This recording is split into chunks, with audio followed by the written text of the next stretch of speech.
As soon as a kitten was adopted from the street, he fell in love with sleeping in my sneaker, climbed straight inside and slept, snoring sweetly.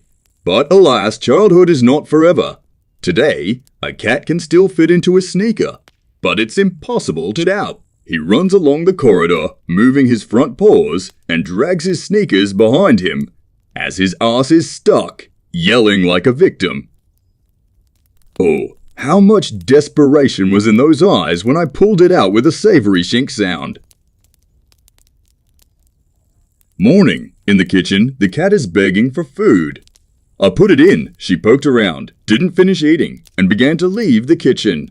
I tell my wife, something the cat has stopped eating up food. Probably she needs to reduce her ration. The wife agreed with me. The cat, which had almost left the kitchen, stopped, looked at us in fear, went to the bowl, and finished eating. Still, they understand human language. Remembering how he read Tom Sawyer and Huck Finn as a child, he slipped the book to his 11-year-old son, and holding his breath, he watched how the story carried him away, and the reading went on and on and on. No one even remembered the tablet. But my joy ended after the question of where to get a dead cat to go to the cemetery. Now I'm thinking how to hide the book. Otherwise, there are islands with rafts and caves further on. Once I fell asleep on a completely unnecessary pair. The hall was a lecture hall, so I settled down quite comfortably. On the last row, lonely spread out on a bench and covered myself with a jacket. Classes were in the evening, the very last hour of study, and then suddenly the lights went out at the university. Everyone, of course, was released. But I remained unnoticed, sleeping in the audience. I woke up in the middle of the second class the next day at a lecture by a completely unfamiliar group and teacher. I woke up, put myself in order, and calmly went to class. I have not had a more complete and comfortable sleep for all 4 years of study. They gave Lego to my son. He is only 3 years old, and I was afraid not to see how he plays. He would suddenly take a part in his mouth and choke. Therefore, I allow to play only when I look after myself or when my husband looks after. I wash the dishes. The child and her husband are assembling a house from Lego in the room. Then I hear my son crying in a loud cough. I come running. My husband is on his knees. He cannot catch his breath. I slapped him on the back with all my strength, and he spat out, believe it or not, a Lego piece. It turned out that this son needs to look after her husband.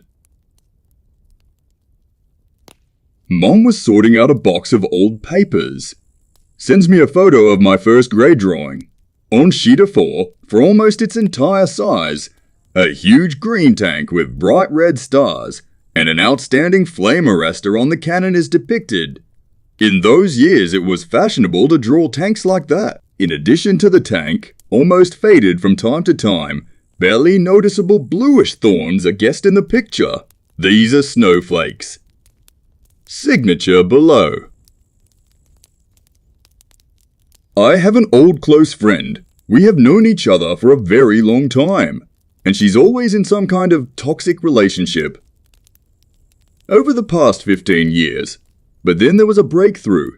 She realized that relationships are toxic, lead nowhere, and she was the first to leave the negligent guy. I started to educate myself, found a hobby and breathed deeply. Yesterday we were at a bachelorette party, and when we were already pretty drunk, the question nevertheless sounded, "So what are you when you get married?" The last one in our company is a bachelorette. The clock is ticking, to which a friend, taking a sip of wine straight from her throat, replies, "I mean, when did I get married? I just started living here, and you offer to spoil everything right away." When I was little, my aunt had a dog. A real mongrel, very short-legged, but smart and cunning. Aunt lived on the 7th floor. Sharrock went for a walk on his own, unaccompanied. He just opened the door of the apartment and he left. After a couple of hours, he returned, sat down in front of the entrance, so that he could be seen from the window and began to bark. This meant that he had returned and needed to be taken to the elevator home. I had to go down after him and ride the elevator with honors. Sometimes the neighbors gave him a ride. Yesterday, the cat made me happy. A bolt unscrewed from the device in his pocket and rolled off somewhere on the floor. My wife and I climbed, searched, and did not find. This curious fluffy cat came up. I gave her a sniff device without a bolt and said to look. So this one did not calm down until she found the right bolt. Now I have a search cat. We have a dog, a Samoyed, arrived from Kamchatka. It was hot for her, poor thing. It was 29 degrees, but you still need to walk. We walked down the street with this long-haired shaggy miracle, and Dutchy good luck. A woman is watering a flower bed with a hose. I asked pour, please, on the dog, otherwise we'll die right now. Responsive lady turned out to water, not a dog, but me.